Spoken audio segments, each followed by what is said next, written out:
Well, good afternoon. It is another beautiful day in paradise, and I want to welcome you here. It's so good to see you all. I've wanted to meet you for so long, and now we have you all in one place like this. We're not letting you out of here. But we want to invite everyone to our Going Emerald Green Symposium. And my name is Tom Cory, and I'm the Executive Director of the Seaside Institute. Our mission is to inspire livable communities.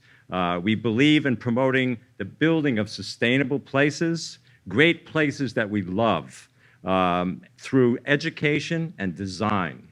Our goal is to offer strategically designed educational programs and symposia that bring together residents and visitors and architects and planners and government officials and business and scholars to share ideas for building and supporting livable communities. Programs would support our core values, sustainability, adaptability, and connectivity. And speaking of connectivity, that's what we're doing here. We're trying to connect all these people and connect them to you. Today, we brought together some of the most respected business people and thought leaders who have helped build the livable communities of Seaside, Rosemary Beach, Alice Beach, Watercolor, Watersound, and the other 5 communities that make up what we fondly call 30A. 30A attracts people from all around the world to our white sands, our clear emerald green water, and our Gulf Coast landscape. But with the tremendous growth that we've experienced, we've seen pressure put on our local environment with land development and homes and commerce, and increased traffic congestion and gridlock. And so many of our local business people, the ones sitting before you now, have become champions of sustainability and to protect and preserve one of the most beautiful places on earth. And so we will be led today by McNees, who is a social entrepreneur in residence at the FSU's Jim Moran College of Entrepreneurship, who was the catalyst for the creation of a new master's degree in social and sustainable enterprise. Mark is a serial entrepreneur and corporate social responsibility consultant, helping companies implement environmental, social, and governance strategies to build a stronger brand to compete in a rapidly changing marketplace. I want to thank our business leaders for participating in this panel. I also want to thank Visit South Walton for providing the financial support to bring us all here today. And I want to thank the folks here at the SOWAL House for staging this symposium and for broadcasting it to the world. I especially want to thank my staff, and I hope that maybe they'll stand up, Caitlin Bennett and Bailey Dybus, for all the hard and creative work they put into this effort. We now invite you to catch the wave as we go emerald green. I turn the discussion over to Mark, who's an avid surfer and no stranger to the waves of the Emerald Coast. So, thank you, Tom.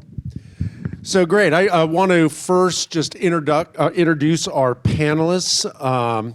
Just a short introduction. They are all very accomplished business people and thought leaders. So just for the sake of time, we're going to make it short. So to my right here, we have Dave Rauschkolb.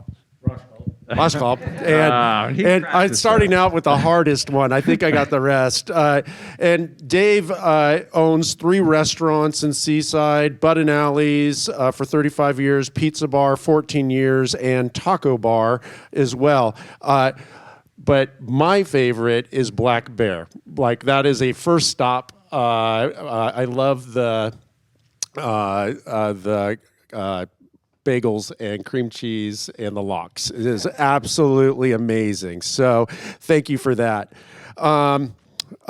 Mike Ragsdale, to my right at the end, is a entrepreneur and explorer. He's famously created the 30A brand, which was shocking to me that you could brand a public street, but congratulations, and really giving this area kind of an identity that resonates. Super cool.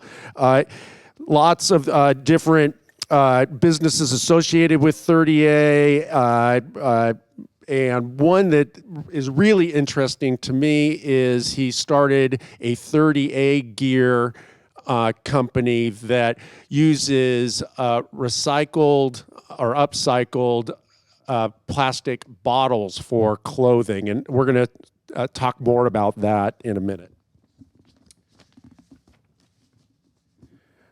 Jennifer Moreau, who is on the screen. She's the executive director for Florida for Good, a business community inspired by conscious capitalism and the B Corp movement. She's also the owner of World for Good. She does a great job championing and helping companies become B Corps, which we'll talk about more in depth. Then we have Keyna Cory, who is the executive director of the Florida Recycling Partnership Foundation. She works with major companies and municipalities to implement recycling programs. So we're really happy that you are here today, and you are a wealth of knowledge. To my right, I have Dan Bailey, who is the co-founder of Amavida Coffee and Trading Company. I had the opportunity to visit Dan in his at his facility, and I would explain. I've explained it to people as the Google of coffee. It is a very, very cool space. I walked in, and I used to own a coffee company, and it was no way near as cool as Dan's. So,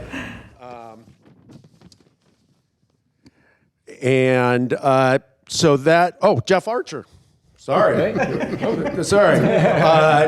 Jeff is the co-founder of Yolo Boards and Bikes. Yolo is You Only Live Once, and that's based right here in Santa Rosa Beach.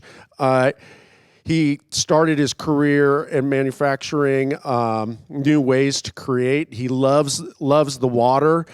Some of the Yolo products that he has that many people are familiar with, and I learned on one of his projects is his paddle boards, SUP. Sup. Stand-up paddleboard, and it's harder than it looks, and it takes a lot of energy, but it's a lot of fun, and highly recommend it. He's also has Yolo bikes.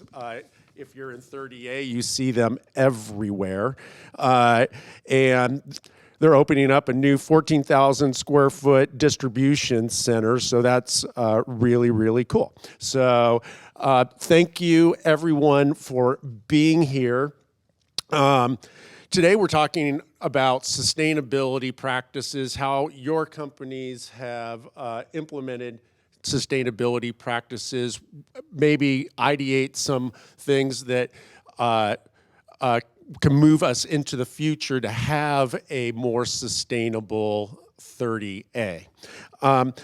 One of the big movements on this is because business is rapidly changing.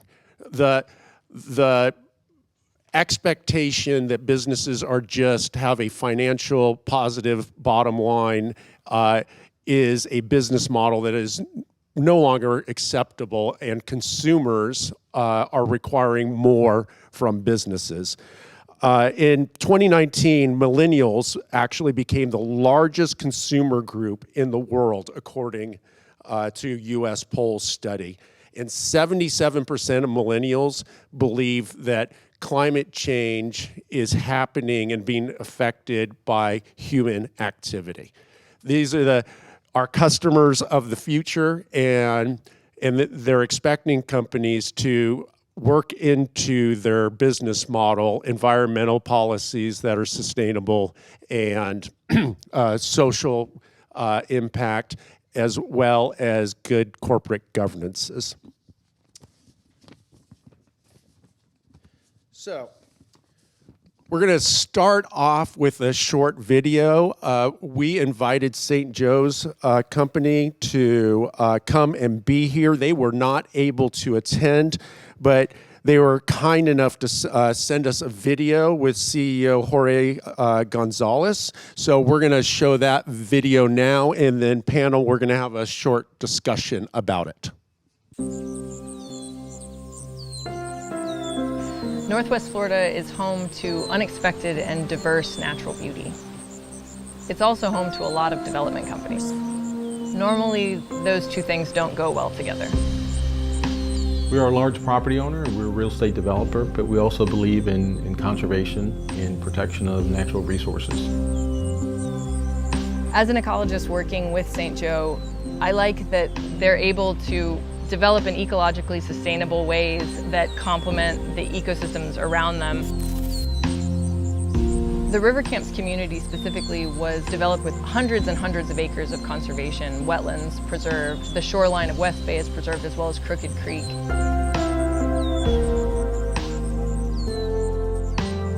We're believers in long-term, in large-scale planning.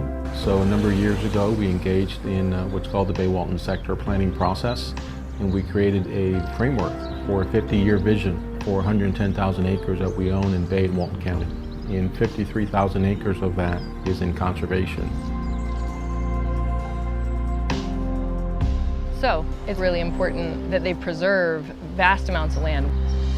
And a lot of the preservation land is not just preserved, but it's restored. It's made better and more ecologically functional. We're in the Breakfast Point mitigation area. It's owned by St. Joe. Our contract tree planters are out here planting 1-year-old containerized longleaf trees to restore this land to a natural setting.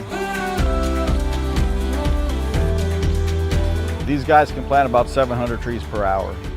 They grow to be about 50 foot tall. After about 50 years, we will not be harvesting any of these trees. They're going to be here naturally for their whole lifespan. We're also planting wiregrass tubulins. There's very few of it out here. That's why we're planning to bring this plant back into this ecosystem. Usually we plant between 2,000 and 3,000 acres a year.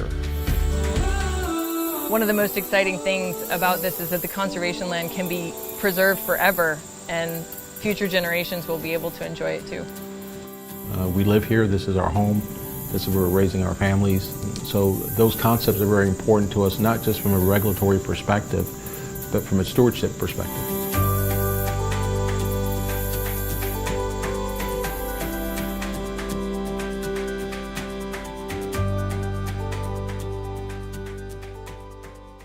St. Joe's massive company, massive impact here in 30A area. This is open to anybody on the panel.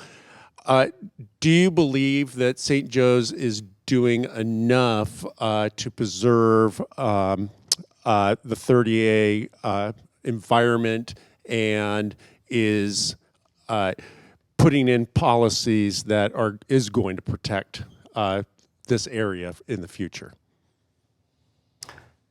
You know, based on what I know, George is a great guy, and all these are our neighbors. These are locals. You know, they have a 100-year plus history. They were farmers. I mean, you know, that's why when you're driving down the interstate, if you have ever looked out the window and you see all the pine trees perfectly lined up, it was a crop, no different than raising corn or anything else. They were a paper company.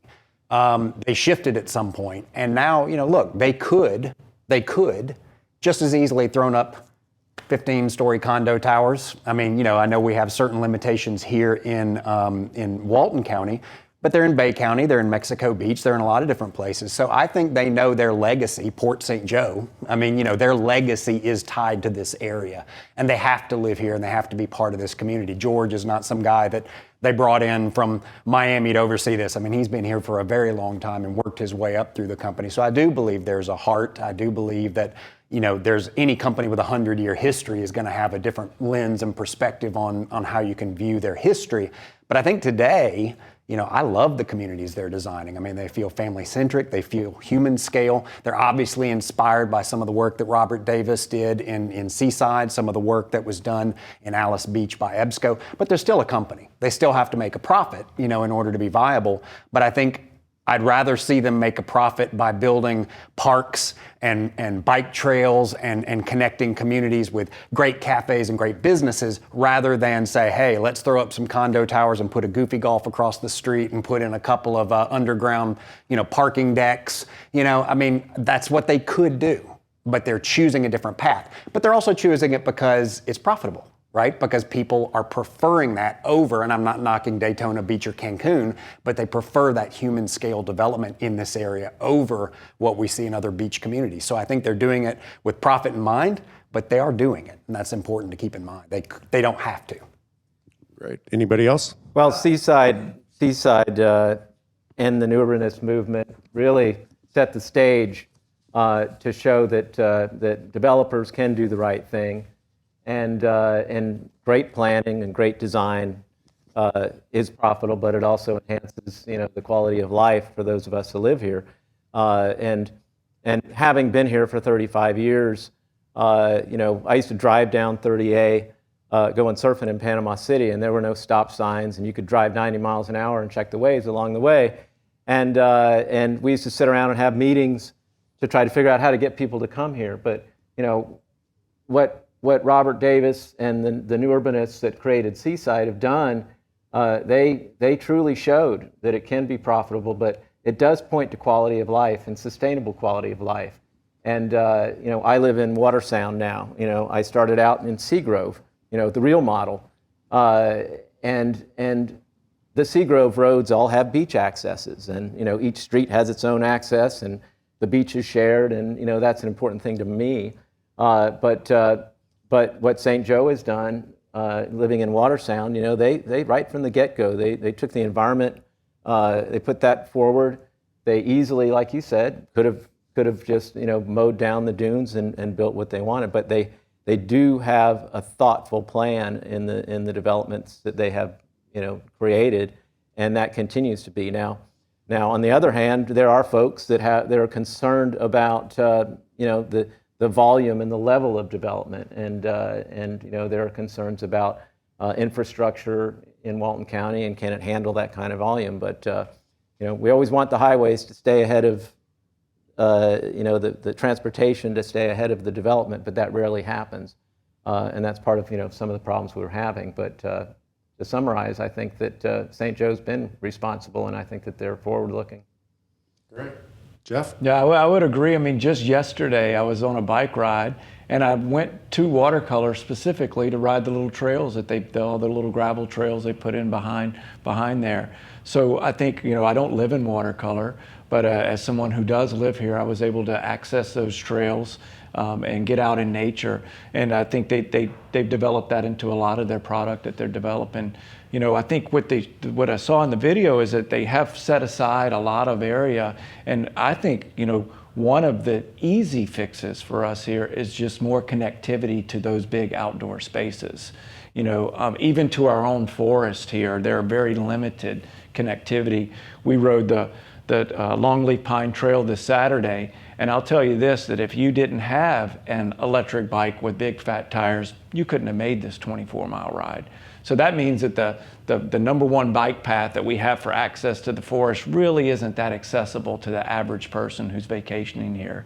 So to me, easy fixes are just more connectivity to these big spaces that have already been set aside, so we can relieve a little bit of pressure from the only bike path that we have right now that is accessible, that goes down 30A, that gets intersected hundreds of times by different roadways. And I think we can do better than that. I'm not one for, putting a bunch of roads through the forest, but I will tell you this, an east-west pass, like a rails for trail type idea running through that forest for bicyclists to be able to connect without having to only ride on the 30A bike path, is a easy fix for us to take some congestion off. Mike and I often meet for meetings now, we meet on bicycles. We do it because we can. We've got electric bikes now, we can cover more territory, but we're very limited. He lives north of 98.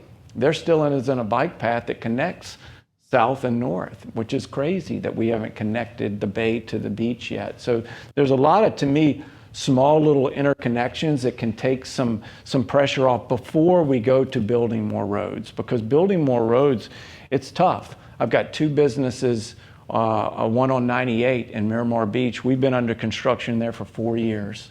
Same road, 4 years. Okay. If you guys have a business and you've had road construction going on in front of your business for 4 years, you know what we're feeling. When we get disconnected on 30A, I'm at Gulf Place down here, I have a store down there. When we have to do bridge work, repair work, and we get disconnected from the east side of 30A, my business at Gulf Place falls 70%. And I'm sure so do all my neighbors.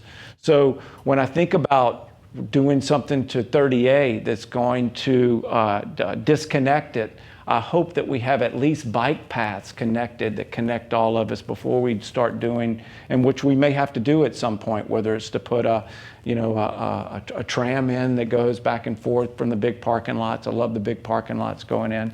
But we have to have some alternatives before we just start tearing the whole thing up, because I think it's going to make it real tough for small business if you do that. Great, thank you. So, being a destination community and lots of people coming in and resorts and things like that, we thought it would be valuable to show a video of a champion of sustainability and social issues, Jared Myers. He's the chairman of a resort called Legacy Vacation Resorts. They are a B Corp, and this video gives you an introduction into the B Corp movement, and then we're going to speak with Dan and Jennifer and go a little bit more in depth. So if we could show that video. Hi, I'm Jared Myers, chairman of Legacy Vacation Resorts, a certified B Corporation. Our company boasts 8 locations across Florida, Colorado, Nevada, and New Jersey. As a B Corporation, our mission is to provide you, your family, and friends with lasting memories and a unique vacation experience in a manner that respects our employees, our environment, and our community. That's not going to work. What's a B Corporation, you ask? A B Corporation, or B Corps as we like to call them, are companies that place importance on the triple bottom line of people, the planet, and prosperity. B Corps are a new type of company. They use the power of business to solve social and environmental problems. And I don't just mean the power generated through 100% renewable energy, like our resort in New Jersey. A B Corp to a company is what the USDA organic certification is to milk, but it goes way beyond a product. Internally, we are proud of our diversity and inclusion. 60% of our workforce is ethnically diverse, 50% of our leadership identifies as female, and 100% of our employees are included in every decision. We also pay a living wage. What's a living wage, you ask? A living wage covers essential things like food, housing, and clothing. We pay over 50% more than the minimum wage to our employees. Finally, we provide scholarship opportunities, volunteer programs, and income advance and savings programs. We are one of the only United States companies to provide a cash advance to assist our workforce with financial emergencies while building their credit. How big of a deal is it being a B Corp? Bigger than my baseball card collection. Some big name B Corps you've heard of that are part of the movement: Patagonia, Ben & Jerry's, 7th Generation, Athleta, and 3,200 more around the world. What does being a B Corp mean to our guests? Well, for one, it means offsetting the carbon footprint of your entire stay when you book directly with us. We realize until we are operationally carbon neutral, we need a little help along the way. That's where carbon offsetting comes in. Carbon footprints are created every day, from watching this video on your phone to sitting in one of our hot tubs eating Ben & Jerry's. Tastes sustainable. To offset our carbon footprint and the footprint from your stay, we support efforts to plant trees and recapture carbon, thus achieving carbon neutrality. Plus, we donate 1% of our revenue to environmental organizations in support of our 1% for the Planet commitment. Thanks, Legacy. We have multiple electric vehicle chargers at each resort, and each hotel check-in receives a reusable water bottle. Plus, there are recycling bins around each property. So why are we doing this? For a cool marketing ploy to ultimately make more money? No. My career started in an unethical and unsustainable workplace, and I wanted to create the complete opposite of that. No garbage here. Our passion is to provide a variety of options for travelers of all ages, from beaches to mountains to world-class attractions and theme parks, all in comfortable, inviting, and sustainable accommodations. But we're always looking to do more. If you have an idea or have any questions, email me at jared@legacyvacationresorts.com. And don't think that since we got our B Corp certification that we're going to rest on our laurels. It comes up for renewal every 3 years, and we take our certification very seriously. To those that have not yet stayed with us, we can't wait to welcome you. And to our returning guests, we look forward to seeing you again soon.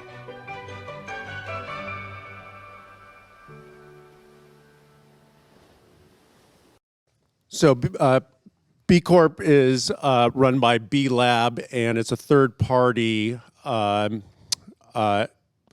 organization that validates everything that Jared is saying or a B Corp says.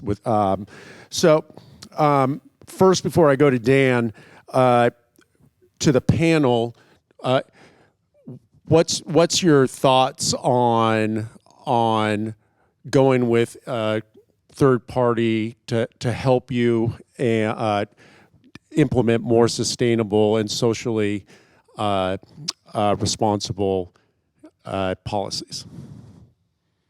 I think it's great, and I was introduced to it by Dan and years ago, and has been a proponent and advocate of it ever since.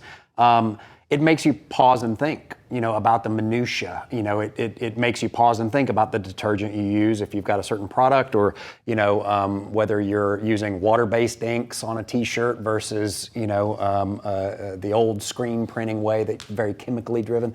So it's a checklist. I think that you can do it without that certification, but the certification forces you to think about it, right? Nobody wants to be policed, but that's not what this is about. This is about pausing and thinking, is there something better? Instead of using screen printing on a T-shirt like everybody else does, is there a better way to do it? So I think it's great to have companies that, encourage you to pause and think, without being the Better Business Bureau, without being a nanny state, right? I think as entrepreneurs, we want to do our own thing, but we want to do it because it gets us excited and because we see an opportunity. But I think the B Corps are leading the way, and certainly Dan could speak to that. Anybody else before I go to Dan? Well, this is a slippery slope for me. I'm in the surfboard building business, and as you know, we're kind of a dirty industry. That being said, we do everything in-house to police everything we can. We use sustainable resins in most of our board building. Most of our sustainability that we look at as a small business is being viable year after year, and a lot of that has to do with our employees and creating sustainable incomes. We found that to be something very important here in retaining a labor and building a labor force. Prior to this, Dave and I were talking about how difficult labor is now. And it's tough for us to grow, but we don't lose people. And we don't lose people because we try to create sustainable jobs. When we bring you on looking to how can we grow you into a sustainable position. So our business is kind of, when it comes to sustainability, we have a lot of different things to look at. Every time that we can look at it, we have a small coffee line, all organic, all fair trade. Those are easy. But when it comes to building a paddleboard, it's very difficult to build a paddleboard and be 100% ecological and still provide a product at a price point that people are willing to pay. So it's something that we kind of, always looking at ourselves to be better. Our company values are to create community and to foster discovery and well-being. Those are the things that drive every decision that we make in our business. So whenever possible, we're always looking to make those kind of sustainable decisions. One thing I would add real quick is that, a lot of companies, I think B Corp strives to do it all, really, like philosophically. I think a lot of us struggle because we can't do it all sometimes, at least in our minds. In other words, I can't be made in America and green and all of these other things without having a $73 T-shirt, right? So sometimes you have to pick and choose. What's more important? Is it the sustainability? Is it the made in America? Is it this? But I think B Corp really tries to outline a plan where you can be everything and be it all, and we're still working to get there. Well, when Dan first talked to me about B Corp about 2 or 3 or 4 years ago, that is a framework that that businesses, and it's laid out and it's well thought out, and it basically, a lot of us have this philosophy, but the fact that they've brought it together and truly is something that can inspire businesses to follow that framework is great. Prior to that, from a restaurant perspective, I always used to think about what can I do. I started an organization called Hands Across the Sand to stop offshore oil drilling and to promote cleaner energy options. Right before the Deepwater Horizon disaster, and so I looked at my business and I looked at myself and I said, what can I do? So what I did was I just figured out how we could eliminate plastics from our restaurants. And it was really pretty darn easy. And thankfully, even at that time, this is about 8 years ago, there were paper products that we could use and there were corn-based products that we could use. And we were able to eliminate plastic from our footprint easily. Those are a lot of things, And then I love how the B Corp also focuses on treating your employees with respect and dignity and fairness, and we're very fortunate to be in a place that's easy to do business. Pretty much, the business is coming to us. Not all businesses are able to do all these things, but we're blessed to be where we are right now, and we've always had enough business to be able to have that luxury to do that. But hiring more management staff so that they have a quality of life outside of the restaurant. There's enough management that gives them a quality of life that makes it so that everyone working under them, they're inspired to give them, a better quality of life. So it just works down straight to the customer, so that everybody's not overworked and burnt out. And those are sustainable business practices that plug right into profitability, but also creating that sustainable business. But getting rid of straws, that was a no-brainer for us. And who would have ever thought that plastic straws would become a pariah? But in a fairly quick time on 30A, for the most part, people switched to corn-based plastics and paper straws. So those are the easy things you can do. But thankfully, the B Corp provides that framework, and thank you for introducing it to us here on 30A. Pleasure. The nice thing about B Corp and B Lab specifically, and Florida for Good, which we're going to get to, is it's a community that really helps. And I think a lot of times I work with a lot of social entrepreneurs who want to create businesses that are a force for good, but they don't know everything, right? They don't, and one of the nice things about Florida for Good and B Corp is you have a partner, and they're not telling you what to do, but they give you options, and you need to have a score of at least 80 to be a certified B Corp. Dan is an outlier. He's like at 170 of course something. It's like ridiculous. Like when he told me that, I thought he was misspoke. I don't think I've ever heard such a high score. Dan, can you tell us why you decided Amavida should be a B Corp? Yeah, it's kind of interesting. We all have an inner theater, okay?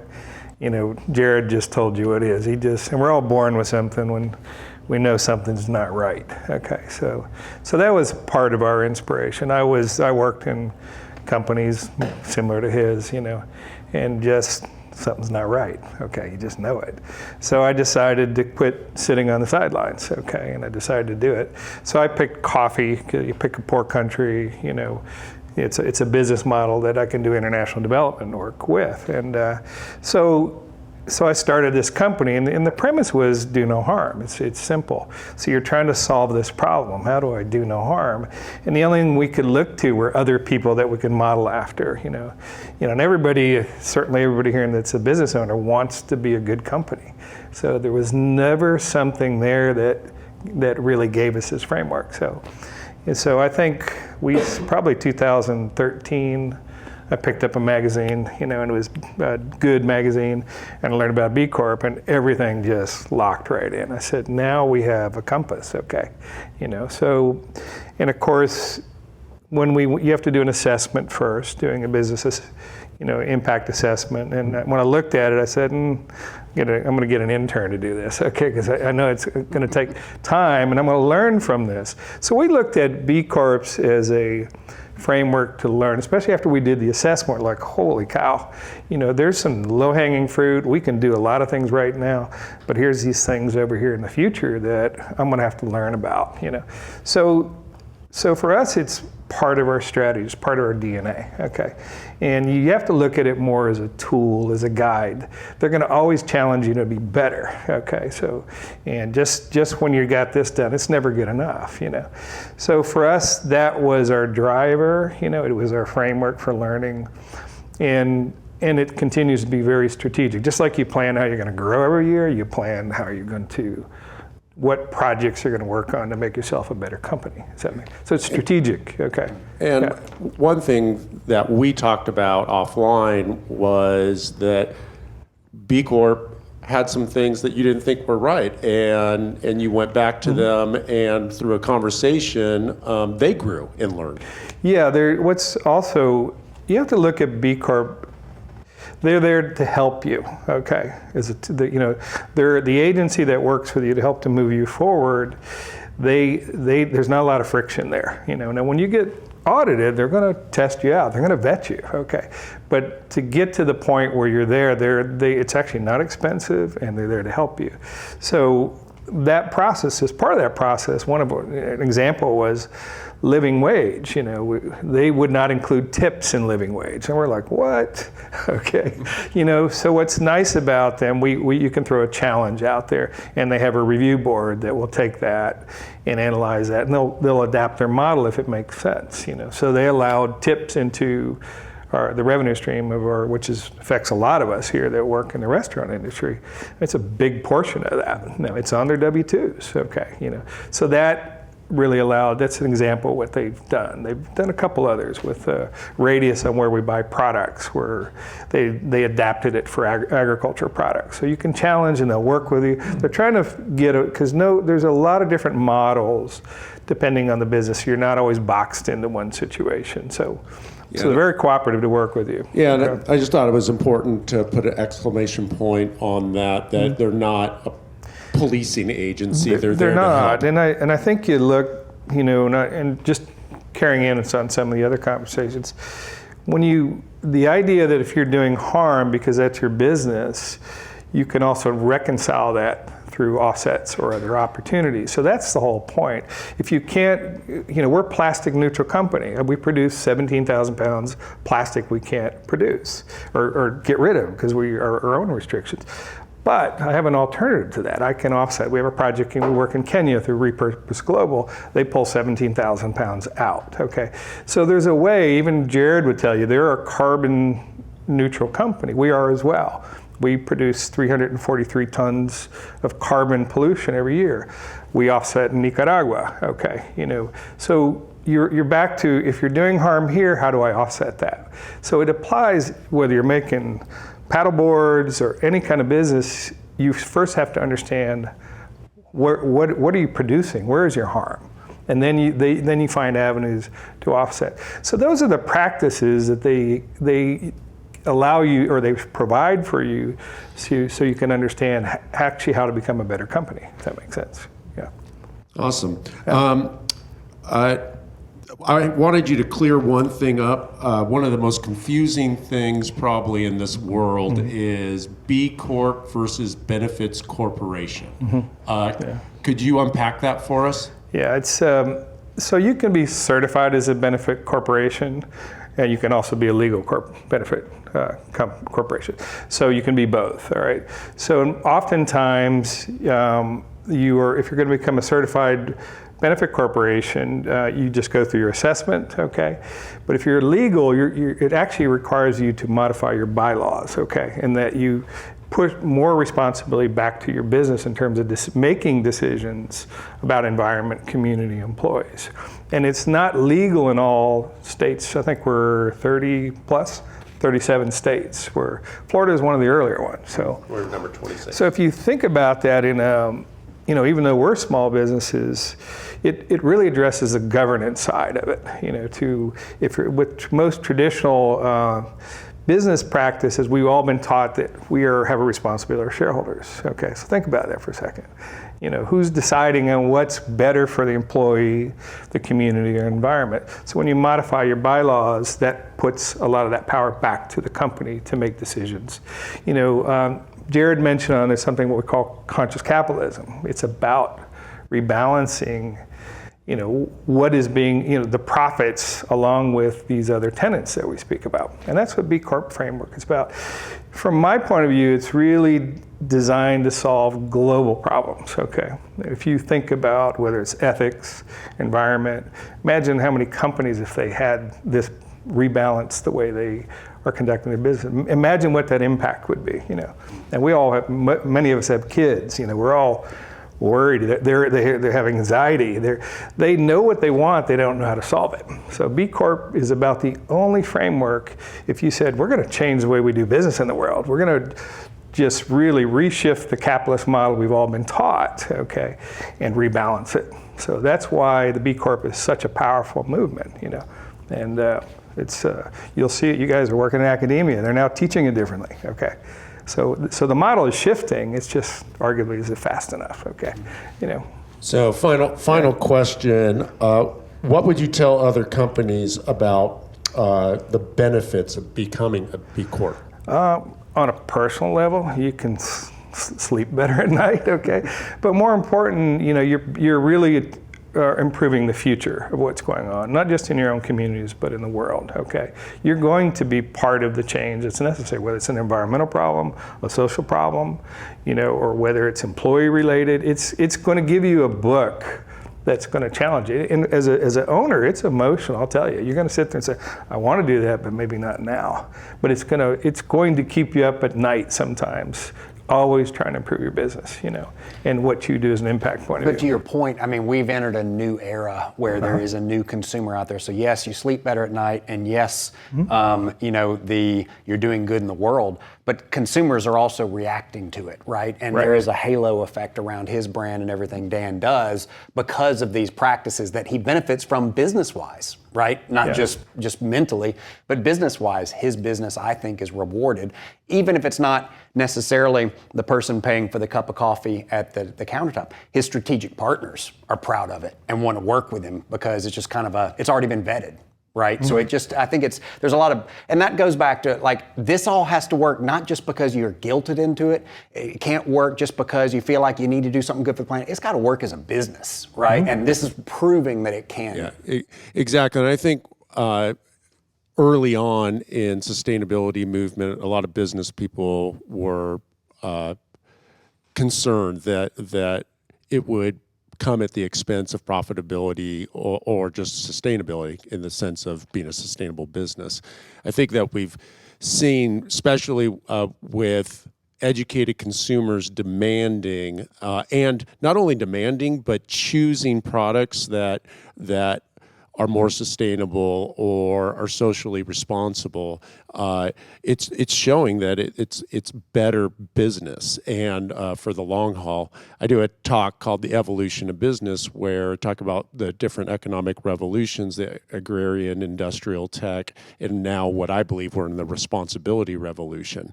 And companies that aren't embracing sustainability are going to go the way of the Blockbusters, the Books or Borders and Sears, because Sears, they all missed the tech, right? And companies need to know, that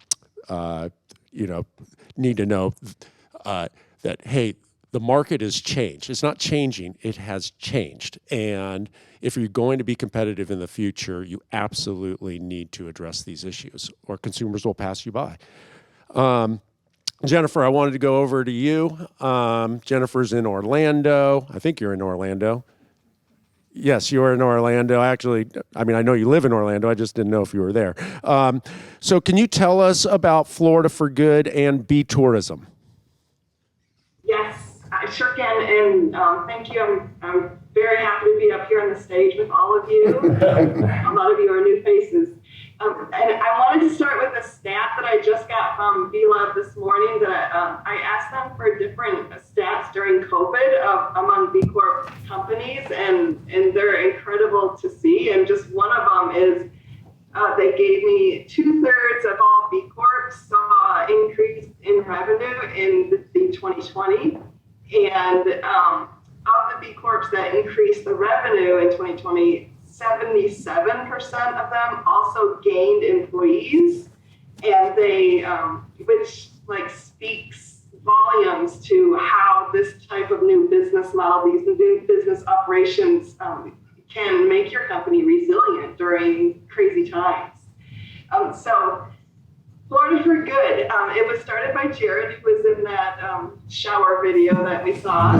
He started Florida for Good back in 2018, and he started it because Florida did not have a central hub for companies to come together and to figure out how they can become more sustainable and how they can become resilient, or even to talk to other companies that were in the same type of sphere, like dance company.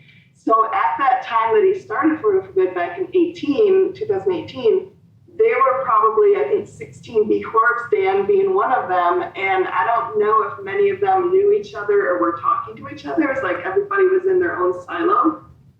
And because there were so few B Corps, when Jared started Florida for Good, he started it as a very inclusive type of networking organization. So he wanted to include not just B Corps, but the conscious capitalism companies, the social enterprises in Florida. And also he wanted to include any chambers, like there's the Green Chamber in Jacksonville, academia as well. And so it's just a large networking hub for all companies that want to learn how to be sustainable. So basically, Florida for Good represents all responsible and sustainable businesses, whether they're B Corps or not. And our network, our Florida for Good network, includes over 300 businesses right now. And it's all a whole bunch of different industries, including travel, food, health, wellness, technology, marketing, just a whole lot of industries.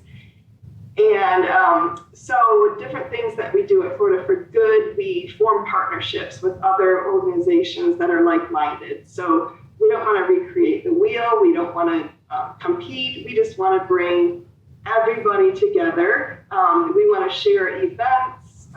We want to invite like-minded businesses to join our free business directory on our website, because this is a place where the public can go to find out where they want to spend their money. You were talking about millennials running the country. They're the ones that are buying things now.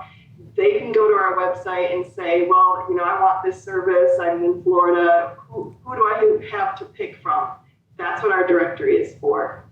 And we also on our website have a ton of resources for companies learning how to become better and more sustainable, including the assessment that Dan was talking about to become a B Corp. The really cool thing about this assessment for companies is it's free, and it's a way to measure every part of your business operations. And you don't necessarily have to go on to become a B Corp if you want to. If you don't want to, you can just use this assessment as your measurement tool. And that's also on our website. So that's a bit about Florida for Good. And do you want me to go right into B Tourism too, Mark? Quickly, we're running out of time. I want to get to everybody. Yep, absolutely. So B Tourism was started by Jared as well. At first it started with just the B Corp people in the United States that were part of travel and tourism industry. And it has now grown to be a global organization that includes beyond B Corps. It includes like-minded organizations. And right now it's starting out as a networking hub with plans to become much larger than that. Awesome. Thank you. And just a final question, in a nutshell, if a company is interested in becoming a B Corp, what would be some first steps that they should take? Super easy. Number one, like I said, start measuring your impact. Get on that free assessment and just start measuring. And then the second one is if you don't have enough time, if you don't think that it's something that you can handle alone, we connect you with universities, and so that your company can get student help. And the students spend a whole semester and they're in groups, and their goal at the end of the semester is to get their company over 80 points so that they can become certified if they would like. So 2 easy steps. Great. Thank you so much. So there's no formal recycling program in 30A, so all our garbage is going into landfills, which is not a good thing. Keyna's here and a recycling expert. So the first question I have is, should there be a recycling program here at 30A or South Walton? Absolutely, and it's so easy to do. First of all, though, you have to understand your solid waste and your recycling is controlled by your local government. So they determine who's going to be able to pick up your recyclables, who's going to take care of your solid waste. But you can help the local governments implement programs. So whether it's a small community, you can have drop-off centers so that you can take the most valuable materials that are out there today. And I would say concentrate on the materials that have market value today. Like cardboard. Mm-hmm. Recyclables, people don't realize recyclables are commodities and they fluctuate in price. So what may have been really a high priced at one time may have tanked at one time as well, but it's coming back. And I was just at a conference last month and it was wonderful to hear speakers say, we've got prices back up. And so the one thing, like you said, Mark, is cardboard. That's number one. When you had all those empty shelves during the pandemic, a lot of it wasn't that the manufacturers weren't manufacturing the materials that were needed. It was they had no way to ship them because there were no cardboard boxes. They were so used to getting their cardboard from companies that kept it clean, kept it dry. You go in, you pick it up, you can easily recycle that back into new boxes. They had to shift gears and go to the residential cycles. And residents were lazy. They said, oh, we know cardboard gets wet anyway when they put it through the process, so I'm gonna leave it out here on outside and let it get wet. Well, then it gets to be mush and you can't use it for recycling process.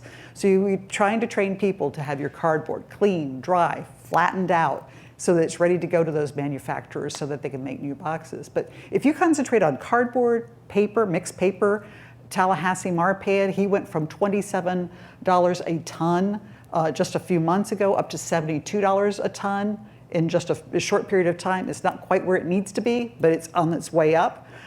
Do those plastic bottles, your water bottles, your soda bottles, those have value right now. Aluminum has value. Aluminum you can continually recycle. There's no end to aluminum, so that's wonderful. And I love the water containers that you gave us today. Oh yeah, thank you. These water bottles are aluminum. They are not single-serve plastic. Just for my students. And the wonderful thing is that it keeps water colder. So it keeps your beverages colder in there. So.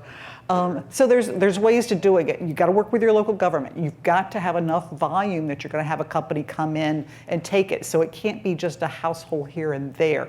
So collectively, if you get together and you get your residents excited about it, if you get your companies excited about it so that there's a container there for those materials, then you can have a good recycling. Broward County, to use something that's a little bit larger, they had a bunch of cities that said to Waste Management, I'm not doing recycling anymore. It's costing our people too much money. Now they're knocking on the door going, Waste Management, can you come back and take our recyclables because our community is up in arms that you're not doing it, and now you're going to be making some money off of it. I want to add, though, I want to just correct something. We do have recycling here. Okay, there are, to your point, repositories at very strategic points all along 98, so anybody can take their stuff there, and the county does provide that. There are also private entities, such as Easy Peasy Recycling and others, so that for $20 or $30 a month, they come to your house once a week and they pick up, like that's what we do. So there's a private solution. The problem in Walton County is one of the largest counties in Florida, if not the largest county. I mean, geographically speaking. I mean, we know it takes an hour to get to Florala, right? It takes an hour either side. We're not incorporated here. So there is no town of Santa Rosa Beach. There's no mayor. There's no police chief. You can't, from what I understand, collect tax money unless you provide the service to everybody. So now you're talking about doubling the number of trucks running down every dirt road in every corner of Walton County. It's not feasible, and it's also arguably could do more damage with double running diesel trucks, you can't use the same trucks to pick up both. So the point is, right now, until we're incorporated and you can collect a city tax that would then be able to be used, we have to look to the private sector. So I want to make sure people don't use that as a crutch locally. We do have recycling. There are repository bins all along 98 that the county provides. We also have private companies that will come to your house and pick up your recycling in a separate can, and you pay $20 or whatever it is. That's no different than what you would pay through taxes. So I want to make sure people don't use that as an excuse to go, oh, we don't have recycling. We do. I mean, if you're willing to pay a little more, and we as a community have to figure out the bigger issue of how to collect tax money, perhaps incorporating or something long-term that will solve that problem. But until then, it's just not practical. So we've looked at it. We tried to incorporate. It took about 3 years. We had some wonderful people working on it, and we laid the groundwork, and it's still out there. It'll happen at some point. Yeah. It's inevitable. It needs to happen, for sure. But that is one of our unique challenges. So I just want to make sure people don't think we're insensitive to it or oblivious to it as a community. I mean, everybody wants it. And we're trying to just figure out how can we use the private sector. And to your point, this stuff is valuable. And at some point, it goes from being like it's got to go from being hey, we're going to do this to save the planet, and hey, we're going to do this to make some money. And there are entities out there that have done that and turned it into a very lucrative business. So a 30A recycling I see in the future, or maybe a Yolo recycling. You only live once, recycle. That's right. I like it. I just wanted to add a comment. You can never offset everything that you produce in many ways. There are solutions out there. If you're worried about plastic, you can go to Repurpose Global. Okay, you can offset what you can't do. That's not the best way to do it. The goal is to obviously avoid it, and obviously reduce it. But there still are ways that you can, and solutions for companies that you can do. And it's not that expensive. I mean, it's not. 17,000 pounds, just to give you, if you had to monetize that, we pay 50 cents a kilo, I think. Is that right? 50 cents a kilo. So that's not that much money, okay?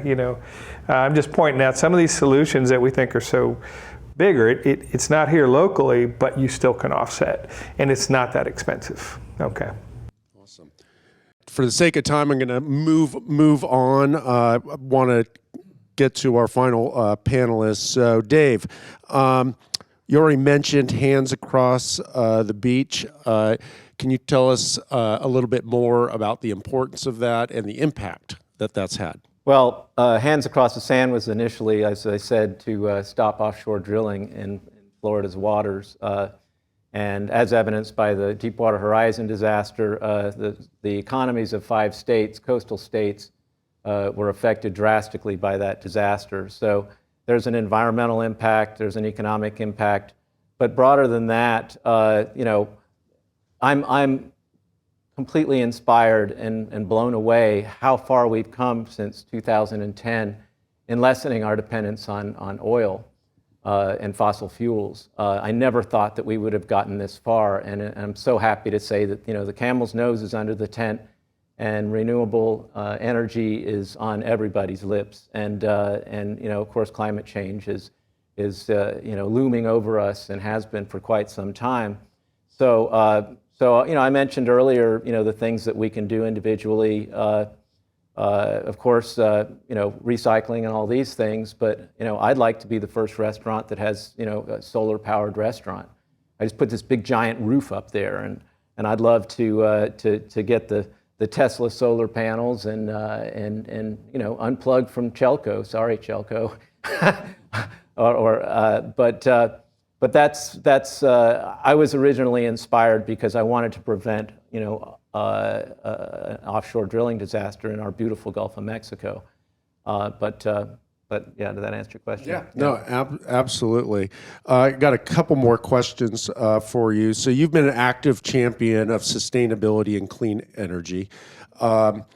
how would you advise other business owners to be more proactive in using their businesses as a force for good? Well, you have to be willing to put yourself out there politically and take the chance that, some folks might not come to your business. And I made a conscious decision many years ago that I was not going to compromise my values for my business. And I think that more businesses need to do that first and foremost. They need to make that conscious decision that it's like, hey, you know what, I may upset some folks, but this is what I believe. This is how I want to, run my business. But I mentioned earlier, I think it's a conscious decision you have to make. And the good thing is, as I said, that the climate is changing, and I mean that in a lot of ways, but the climate is changing in that more people are inspired by B Corp, by sustainability. These are not just concepts that are just fleeting things. These are becoming a part of the policy of governments and regions of the world. So yes, we're all here to inspire each other in that regard, in business and in life. Fantastic, thanks. So, Mike,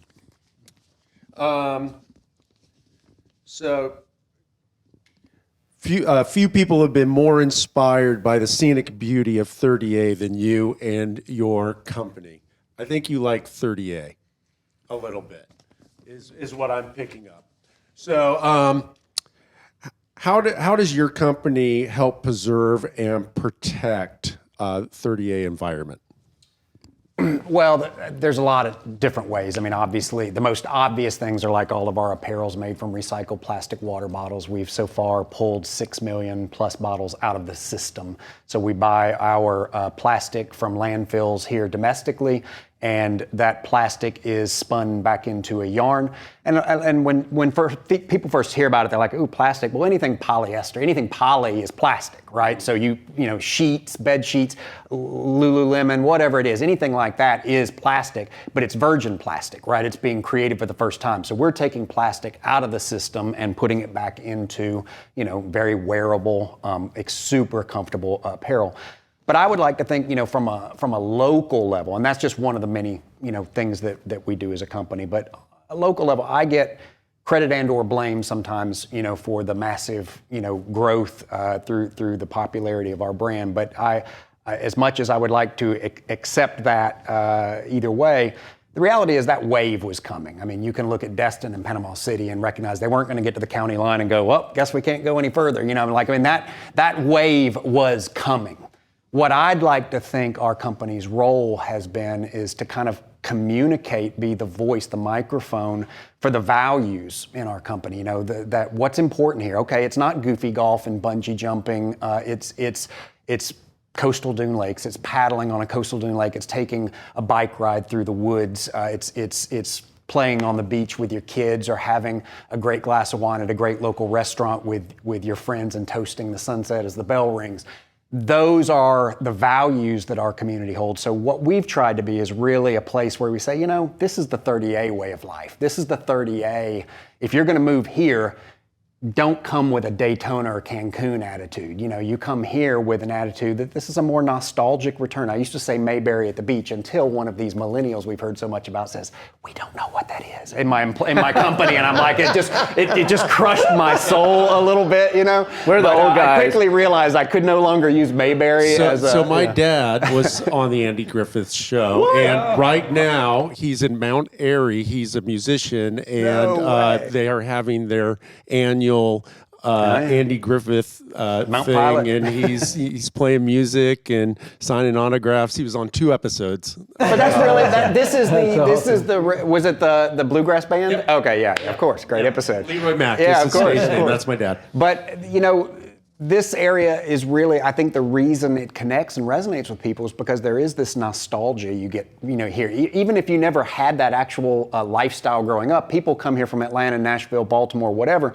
and they get here and they go, this feels right. Like they don't know that they're missing something in their lives. They're spending too much time in their car, commuting back and forth to downtown, whatever. When they get here, they get this feeling, right, that we all got, and it inspired many of us to move here. And I think that it really does separate us, even from beaches in adjoining areas, but also from all the other beach communities. And so I'd like to think that inevitable growth was coming. I mean, Seaside was here, Sandestin was here, Rosemary Beach was here, long before I came along. So that growth was coming. I'd like to think we try to do our best to communicate the values, whether it's better business practices, whether it's outdoor lifestyle. And that's what we aspire to do, is really try and be a platform for our community to say, this is what we're about. Awesome, thank you. So I want to turn to our final panelist, Jeff. Speaking of lifestyle and philosophy, the Yolo lifestyle has almost become a way of life at 30A. Probably Yolo is the second most seen brand around here after 30A. I'm excited to see you guys battle it out who's going to have the recycling company. So how does your focus on bike and board add to the health of a 30A welfare and also engender a great respect for our environment? Well, for me, you know, I moved here 3 months after I came tent camping in Creighton Beach Park. And I felt like I had just been to Yosemite and was looking over Half Dome when I was looking at the coastal dune lake, and especially when somebody educated me on what the ecosystem was there.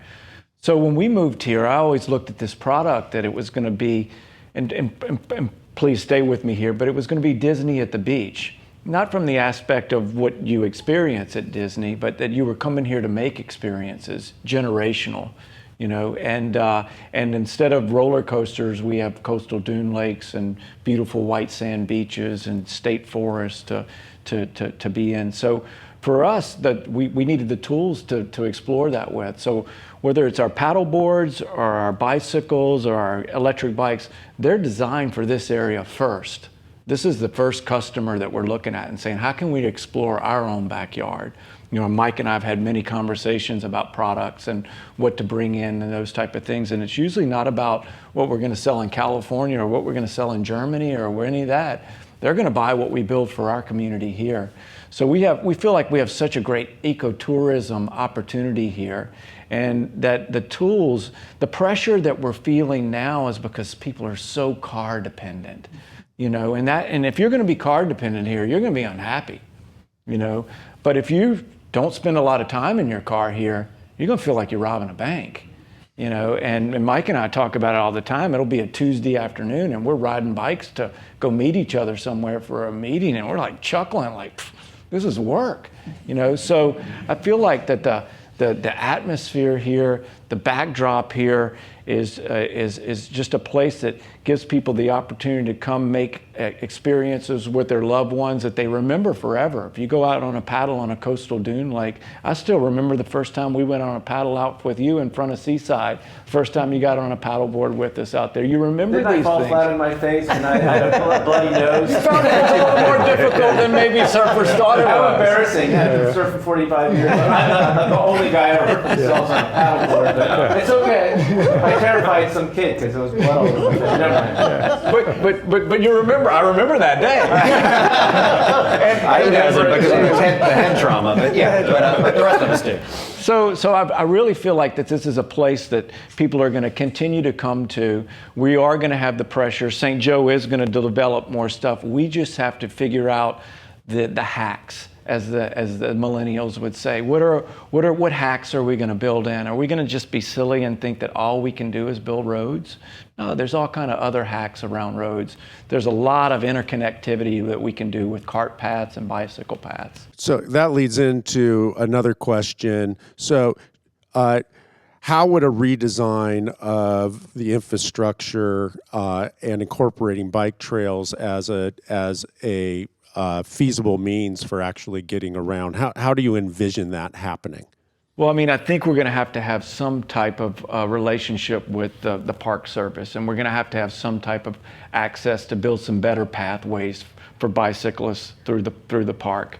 It's a necessity. We cannot just depend on the one that runs alongside of the highway. We've got to have more north-south connections so that people on the north side of the highway are not forced. Right now, you're forced to drive your car if you want to come down to 30A. If we just eliminated that, if we just gave people the ability to leave from their house in Point Washington and ride their bike down to their job, they would.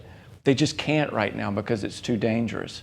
So we've got a dangerous situation right now, not only for ourselves, but for our guests. So I think connecting bike paths to our community is the easiest, the least intrusive, but it's going to take a community effort to get together to overcome some stigmas that we have about touching the state forest. I've been all over the world and all over the United States, and I enter into state forests that have relationships with the community, and the community uses those state forests as access and pathways to other parts of the town. And I think we have to figure out how to get together and do that as a community. I think there's a will. There may not be the will for the whole community to put a road through there, but I know there's a will in the community to put more bike paths connecting these communities. And Jeff has a really interesting vision that I think is amazing, is that this is almost like an area, it would almost be like Aspen or Breckenridge or Vail before they realized you could ski down the mountains. You know, like this preserve we have is an amazing resource for bicyclists and hikers, and you know, it's something that's completely untapped, really, and it is going to potentially, if we do it right, I think it's going to provide activities for people to do in the off season that perhaps they're not going to do it in that August sunlight, but boy, come October, you know, you come here maybe not for the beach, you come here to get on a bike and to hit the trails. But it'd be cool this weekend. Yeah. And Tallahassee might be a good model. We have an amazing trail system in Tallahassee, and just the infrastructure and the volunteer organizations that maintain it. It's awesome. So I do a lot of mountain biking. I sit on a board with the TDC for improvements, and I've tried to get my other board members to go to Dothan, Alabama with me, of all places. They have a place called Forever Wild that makes my mouth water to think that we could have that in our community here, and it's in Dothan, Alabama. No knock to Dothan, but Dothan, Alabama is not a tourist destination like we are. If we had an asset like they have there, not only would it connect people, not only would it keep people out of their cars, but it would give our guests a whole nother roller coaster to ride when they're here. Fantastic. So we're going to bring this in for a landing. I just want to thank our panelists. I only have one more question.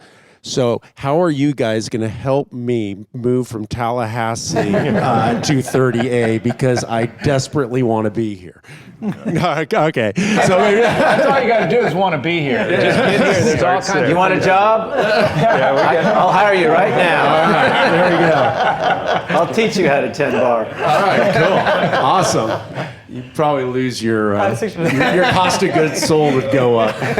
So, awesome. Well, thank you, everyone. Thank you, those who are live streaming. And did you want me to do questions, or are we just too far over? I think we might be over time. Okay, great. And we can address them in another way. And thank you for our studio audience taking the time to come. I'm going to turn it back over to Tom, since this is his show. I just want to tell you that we have some great sandwiches from the Black Bear back there, and some drinks from Amavida, and some cookies and things. And we do not want to go home with that. I mean, we're depending on you. We're not going to let you out the door if you don't eat anything. So please, avail yourself of our hospitality. And we are so happy that you're here. This is our first one, and I couldn't be happier about the way this discussion went. I mean, you guys were incredible. So I want to thank you all. Thank you. Yeah. Wonderful. Thanks.